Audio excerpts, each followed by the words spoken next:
Halo, welcome semua jemaat yang ada di rumah maupun yang ada dimanapun hari ini.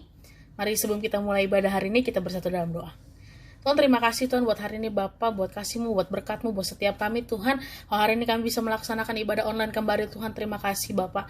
Sebentar kami akan memuji-Mu, menyembah-Mu Tuhan, biar pujian dan penyembahan ini boleh harum di mesbahnya Tuhan. Terima kasih Tuhan, terima kasih. Di dalam nama Tuhan Yesus Kristus, haleluya, amin.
Serahkan semua masa depanku, ku takkan takut. Hidupku aman di dalam-Mu.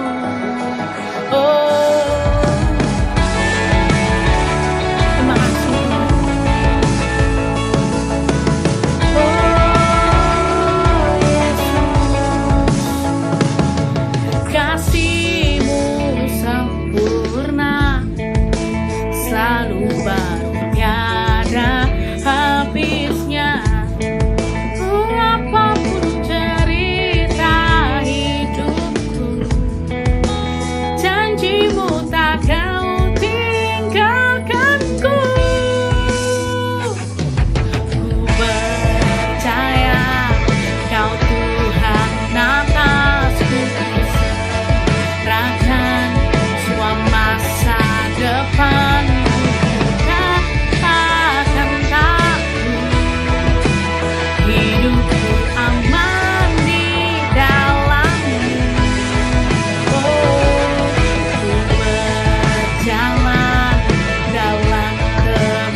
Kau yang berdaulat, surga bumi kan menyembah Yesus Raja selamanya. Kau yang berkuasa, surga bumi kan menyembah Yesus Raja segalanya. Kau yang berdaulat, surga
Shalom teman-teman semua, apa kabarnya? Pastinya dahsyat ya. Hari ini saya dapat kesempatan untuk menyampaikan sebagian dari firman Tuhan. Mari sebelumnya kita berdoa sama-sama dulu yuk. Tuhan Yesus, terima kasih buat kesetiaan-Mu Tuhan dalam hidup kami Tuhan. Kalau sebentar kami mau mendengarkan sebagian dari firman-Mu ya Bapa, Tuhan yang urapi hamba-Mu, biar apapun yang hamba-Mu sampaikan merupakan isi hati Tuhan. Dan juga Tuhan berkati kami Tuhan supaya tanah hati kami boleh subur ya Bapa, sehingga firman yang ditaburkan dalam hati kami boleh bertumbuh dan berbuah seperti apa yang Tuhan mau. Terima kasih Tuhan, terima kasih. Hanya di dalam nama Tuhan Yesus kami sudah berdoa. Haleluya. Amin. Amin. Oke. Selama bulan ini kita akan membahas mengenai kesetiaan, loyalty. Betul ya teman-teman ya. Sebelumnya saya pengen tanya dulu kepada teman-teman. Bisa nggak kita setia sama seseorang tanpa kita percaya sama orang itu? Bisa atau enggak? Bisa nggak ya? Jawabannya bisa. Saya sudah bekerja di perusahaan saya yang tempat saya bekerja sekarang itu sekitar 7 tahun lebih. Pergantian bos sekitar 3 kali.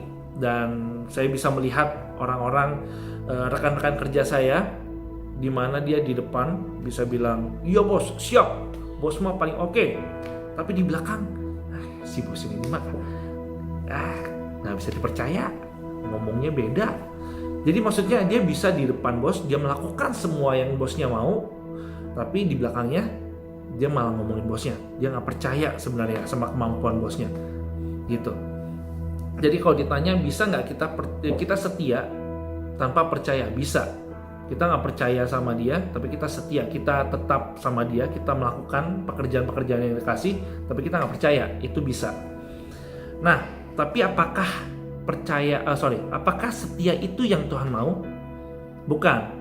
Tuhan mau kita setia sama Tuhan dengan kepercayaan penuh sama Dia. Atau kita bisa bilang kita beriman sama Tuhan. Kita percaya, kita setia sama Tuhan dan kita beriman sama Tuhan. Oleh karena itu di dalam bahasa Inggris kata setia itu selain loyal itu juga ada juga kata faithful. Faithful itu juga artinya setia. Teman-teman boleh cek di Google ada arti kata loyal, apa arti kata setia. Ada perbedaan di antara kedua kata itu. Nah, yang Tuhan mau itu bukan sekedar loyal tapi adalah faithful. Karena faithful itu udah ngomonginnya itu hubungan, teman-teman. Kalau loyal itu bahkan ada yang bilang loyal itu bisa aja satu loyal, satu lagi nggak loyal. Jadinya yang nggak loyal ini, pihak yang nggak loyal ini akan mempergunakan take for granted dari pihak yang loyal itu. Ya kalau kita zaman sekarang tahunya mungkin bucin. Yang satu padahal dia nggak percaya, dia nggak setia, dia mungkin selingkuh atau dia cheating gitu. Tapi yang ini loyal banget gitu. Itu bisa terjadi. Nah, tapi yang Tuhan mau adalah faithful. Kenapa? Karena faithful itu adalah pihak satu dan pihak kedua, dua-duanya itu faithful, dua-duanya itu setia. Kita tahu firman Tuhan, mungkin 2 minggu ini pun dibahas bahwa Tuhan kita setia. Tuhanlah setia, bahkan saat kita tidak setia. Tuhan kita setia dan tinggal kitanya. Kalau kita yang setia, maka kan kedua pihak setia. Jadi faithful itu ngomong soal hubungan, relation, bukan cuma sekedar mengikuti apa yang pihak itu mau, bukan cuma setia begitu, tapi sama-sama saling percaya juga satu sama lain. Nah, faithful itu kalau didefinisikan bisa juga dengan kata faith until the fullness, yaitu mempunyai iman sampai pada akhirnya, punya iman sampai selesai. Kebanyakan orang itu punya iman hanya di depan saja, teman-teman. Waktu mau mulai punya iman. Contoh, ada mau bikin suatu usaha, pasti berhasil, ya kan? Tapi di tengah-tengah mulai gugur, mulai nggak beriman, mulai nggak percaya bisa berhasil. Sama halnya juga kayak pasangan hidup. Teman-teman harus cari pasangan hidup jangan cuma good looking, tapi juga harus punya faith, harus juga faithful. Dia harus punya iman sama Tuhan dan dia juga harus setia orangnya. Nah, kenapa? Karena kalau teman-teman tahu, kalau orang mau menikah itu punya iman pasti. Kita pasti bisa sampai akhirnya, gitu kan. Punya faith di depan. Tapi di akhir nggak tahu. Padahal kalau teman-teman tahu janji nikah gimana? Aku berjanji akan menerima engkau sebagai istriku, setia sampai maut yang memisahkan. Tapi apa yang terjadi? Mautnya belum datang, udah pisah. Bahkan mautnya masih jauh, udah pisah duluan. Kenapa itu bisa terjadi? Karena dia punya faith cuma di depan doang. Waktu mau mengawali pernikahan bisa, tapi pas di akhir-akhir, belum sampai akhir bahkan, faith-nya udah nggak ada, udah nggak setia lagi. Jadi teman-teman ingat ya, cari pasangan jangan cuma yang good looking tapi punya faith, dan juga dia harus faithful teman-teman. Nah, yang ingin saya bahas hari ini juga adalah begini. Kunci dari promosi adalah kesetiaan teman-teman. Kesetiaan itu adalah kunci dari promosi. Promosi yang saya maksud ini bukan cuma promosi dalam pekerjaan, tapi promosi itu adalah Tuhan mengangkat kita ke level yang lebih tinggi lagi dalam kehidupan kita, dalam segala aspek. Kita sama-sama buka dulu di Lukas 12 ayat 42 sampai 44. Oke, saya bacakan ya. Jawab Tuhan, jadi siapakah pengurus rumah yang setia dan bijaksana yang akan diangkat oleh tuannya menjadi kepala atas semua hambanya untuk memberikan makanan kepada mereka pada waktunya? Berbahagialah hamba yang didapati tuannya melakukan tugasnya itu ketika tuannya datang. Aku berkata kepadamu, sesungguhnya tuannya itu akan mengangkat dia menjadi pengawas segala miliknya. Sekali lagi, sesungguhnya tuannya itu akan mengangkat dia menjadi segala pengawas miliknya. Mengangkat dia, jadi mempromosikan dia. Jadi kunci dari promosi dari Tuhan adalah kesetiaan teman-teman. Nah, saya ingin membagikan dua hal aja. Definisi dari kata setia di dalam Alkitab yang menurut saya itu sangat applicable, sangat bisa teman-teman lakukan. Tapi ingat teman-teman, apa yang pengen saya sampaikan di sini, saya bukan mau jadi motivator untuk kita hidup sukses di promosi gitu, bukan. Tapi begini, firman Tuhan bilang kita ini adalah kitab terbuka, betul ya. Semua orang bisa melihat firman Tuhan, bisa melihat Tuhan melalui hidup kita. Jadi ketika kita mengerjakan bagian kita, mengerjakan hal-hal yang firman Tuhan suruh, kita Tuhan angkat, kita berhasil, maka orang lain bisa lihat, wow, Tuhan bekerja dalam hidupnya. Dan tanpa sadar kita memperkenalkan Tuhan lewat hidup kita. Makanya ada quotes yang keren banget sih menurut saya. Dia bilang begini, mungkin kamu adalah satu-satunya Alkitab yang pernah dibaca oleh orang. Artinya apa? Mungkin orang yang belum kenal Tuhan, orang yang gak kenal Tuhan, itu bisa melihat Tuhan lewat kamu, bisa membaca Alkitab cuma lewat kamu. Kenapa? Karena kamu melakukan firman Tuhan. Begitu teman-teman. Oke ya, deal ya. Bukan cuma sekedar motivasi untuk kita sukses di dunia sana, tapi juga tapi adalah memperkenalkan Kristus lewat hasil ketika kita melakukan firman Tuhan, teman-teman. Nah, yang pertama, definisi pertama itu ada di Lukas 16 ayat 10. Saya bacakan lagi. Lukas 16 ayat 10, barang siapa setia dalam perkara-perkara kecil, ia juga setia dalam perkara-perkara besar. Dan barang siapa tidak benar dalam perkara-perkara kecil, ia tidak benar juga dalam perkara-perkara besar. Nah, kata setia di dalam ayat ini menggunakan kata pistos dalam bahasa aslinya. Pistos itu artinya juga dapat dipercaya. Jadi kalau kita menggunakan kata pistos di ayat ini, barang siapa dapat dipercaya dalam perkara-perkara kecil, ia dapat dipercaya juga dalam perkara-perkara besar. Nah teman-teman, kita yang harus kita kejar juga adalah kita harus dapat dipercaya. Dan dapat dipercaya ini bukanlah suatu hal yang instan. Semua ada prosesnya. Dari hal kecil dan kita akhirnya dapat dipercaya dalam hal besar. Misalkan saya mau contoh yang paling mudah dimengerti, misalkan di suatu perusahaan ketika kita baru pertama kali masuk, kita dipercaya untuk mengolah kas kecil, dimana mungkin di bawah 1 juta pengeluarannya kita yang atur. Nah, kalau kita setia dalam hal kecil itu, kita bikin laporan yang rapi, kita menjaga supaya uang itu nggak keluar dengan sembarangan, walaupun dibilang, oh uang kecil doang nggak apa-apa lah, tapi kita menjaga, kita dapat dipercaya dalam hal-hal kecil ini, dalam uang kecil ini, pasti perusahaan itu akan melihat dan dia akan mempercayakan yang lebih besar lagi. Wah, dia 1 juta aja bagus nih. Oke, kita coba lagi, kita tambahin lagi kapasitasnya jadi 100 juta, di bawah 100 juta kamu yang atur gitu misalkan. Dan lama-kelamaan makin lama makin naik ketika kita dapat dipercaya, teman-teman. Jadi dapat dipercaya adalah kunci untuk kita juga dipromosikan oleh Tuhan. Saya pernah bilang ini bahwa untuk membuka pintu yang besar hanya dibutuhkan kunci yang kecil. Ingat ya, jadi nggak ada kunci yang sebesar pintu. Jadi untuk membuka suatu kesempatan yang besar itu hanya dibutuhkan hal kecil. Tanpa sadar mungkin hal-hal kecil yang kita lakukan di kantor, misalkan meja kita yang berantakan di cubicle kita beresin, atau kita bukain pintu buat orang lain yang sedang kerepotan bawa barang, dan lain-lain. Hal kecil itu tanpa sadar mungkin ada atasan kita atau ada orang yang melihatnya bahwa itu sifat yang positif gitu teman-teman. Jadi ingatlah hal-hal kecil, jangan pernah menyepelekan hal-hal kecil teman-teman. Karena ingat juga ya, kalau tadi kita bilang pintu yang besar itu dibuka oleh kunci yang kecil, sebaliknya pintu yang besar itu juga dapat dikunci, dapat ditutup oleh hal-hal kecil oleh kunci yang kecil.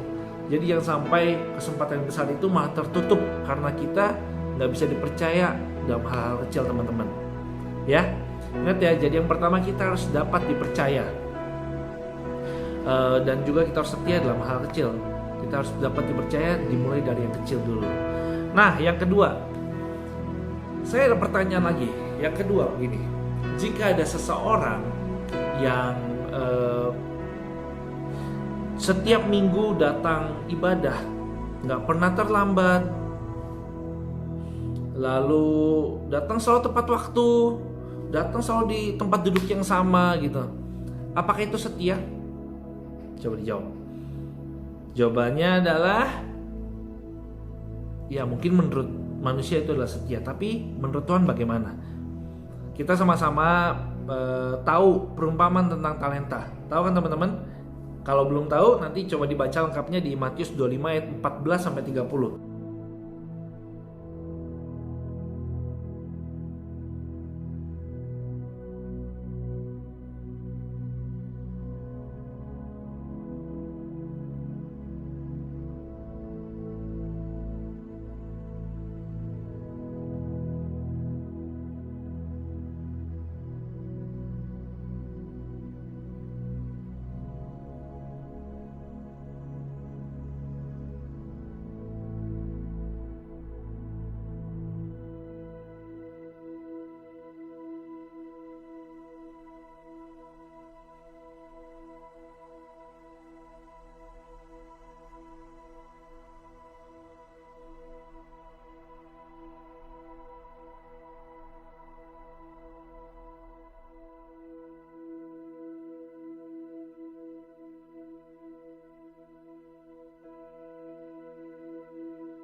Nah, izinkan saya meringkasnya teman-teman.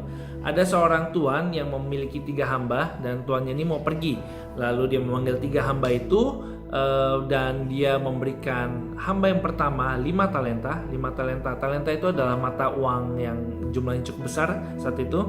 Lalu hamba yang kedua dipanggil dan diberikan 2 talenta, dan hamba yang ketiga dipanggil dan diberikan 1 talenta. Nah, hamba pertama dan kedua mengerjakan talentanya, dan alhasil dia melipat gandakannya 2 kali lipat. Jadi hamba yang pertama itu dari 5 jadi 10 talenta, hamba yang kedua dari 2 jadi 4 talenta, tapi hamba yang ketiga itu dia menyimpan talentanya. 1 talenta itu disimpan, nggak dikerjakan. Lalu waktu tuannya kembali dan dia menanyakan kepada hamba-hambanya, gimana hasilnya? Nah, hamba yang pertama dan kedua kan dikasih lihat hasilnya, 2 kali lipat gitu. Dan yang pertama kan nggak berubah. Apa sebutan tuannya kepada hamba-hambanya itu? Untuk yang memiliki 2 dan 5 talenta, yang dipercayakan 2 dan 5 talenta, itu tuannya bilang, hai hambaku yang baik dan setia.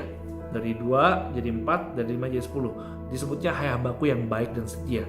Tapi hamba yang punya 1 talenta, yang menyimpan talentanya itu waktu dibalikin ke tuannya juga 1, sebutan tuannya itu buat hamba ini adalah malas dan jahat. Hai hamba yang malas dan jahat. Nah, maksud saya begini teman-teman, keadaan yang gak berubah itu juga gak menunjukkan suatu kesetiaan. Malah Tuhan bilangnya itu malas dan jahat. Jadi kalau kita hanya datang, gak berbuat apa-apa, kita datang pokoknya cuma datang, duduk, diam, dengar, pulang, dan kita gak melakukan apa-apa, mungkin itu menurut Tuhan gak setia. Karena gak ada perubahan ke arah yang lebih baik dalam hidup kita, teman-teman. Ya, misalkan contoh yang mudah, misalkan kita mau pergi gitu ya sekeluarga, lalu di rumah kita tinggal ada asisten rumah tangga yang membantu beresin rumah. Jadi waktu kita tinggal, rumah kita itu piring belum dicuci, ranjang belum diberesin, lantai juga belum disapu dan dipel. Lalu kita tinggal, berharap kan asisten rumah tangga kita beresin kan. Tapi waktu kita balik, yang kita temukan apa? Dia malah nonton dengan keadaan rumah yang sama. Piring belum dicuci, ranjang belum diberesin, lantai juga belum dipel dan disapu. Apakah itu menunjukkan suatu kesetiaan? Loh, kan nggak berubah, nggak ada yang hilang kok barangnya, nggak ada yang dicuri, gue nggak ngambil apa-apa. Itu bukan kesetiaan. Oleh karena itu, kita juga setia itu juga harus punya arti bahwa kita harus mengerjakan bagian kita. Kita harus mengembangkan bagian kita, teman-teman. Kalau kita di gereja, mulailah jangan cuma dengar, jangan cuma duduk, jangan cuma diem, tapi mulailah untuk masuk dalam pelayanan. Andaikan kita nggak cocok di well singer, mungkin suara kita fales, ya asyir. Atau kalau kita nggak asyir pun, paling nggak kita bisa datang pagian, kita beresin bangku, kita bersihin ruangan gereja. Itu suatu pelayanan loh teman-teman. Itu menunjukkan kita mau aktif di sana. Oleh karena itu teman-teman, jangan hanya diam, tapi lakukanlah sesuatu. Jadi yang pertama tadi adalah pistos, kita harus dapat dipercaya. Dan yang kedua, itu kita harus do something. Kita harus melakukan sesuatu, bahkan kita harus melakukan extra mile dari apa yang kita punya, teman-teman. Ya, ini 2 poin yang menurut saya sangat applicable. Mari sama-sama kita belajar mengerjakan hal-hal ini. Dan saya percaya ketika kita mengerjakan ini, Tuhan pasti akan membawa kita lebih tinggi lagi. Tuhan akan mempercayakan kita hal-hal yang lebih besar lagi, teman-teman. Oke ya, itu aja firman Tuhan pada hari ini. Mari saat ini kita mau tutup doa dulu yuk buat firman Tuhan ini. Tuhan Yesus, terima kasih buat firman Tuhan yang udah kami dengar, Tuhan. Biar firman Tuhan ini gak cuma nempel di pikiran kami, gak cuma nempel di pengetahuan kami, tapi ini juga boleh menjadi rema Tuhan dalam hati kami, sehingga kami boleh mengerjakan firman ini, Tuhan. Dan kami percaya ketika kami mengerjakannya, perkara-perkara besar akan Tuhan siapkan buat kami, Tuhan. Terima kasih Tuhan, terima kasih. Berkati setiap teman-teman kami semua, biar kami, youth kami Tuhan, boleh jauh dari segala sakit COVID, jauh dari segala kelemahan tubuh Tuhan, tapi kami boleh terus tetap fit Tuhan, dan kami boleh memancarkan terang kemuliaan nama-Mu ya Bapa. Terima kasih Tuhan, terima kasih. Hanya di dalam nama Tuhan Yesus kami berdoa. Haleluya, amin. Sampai jumpa.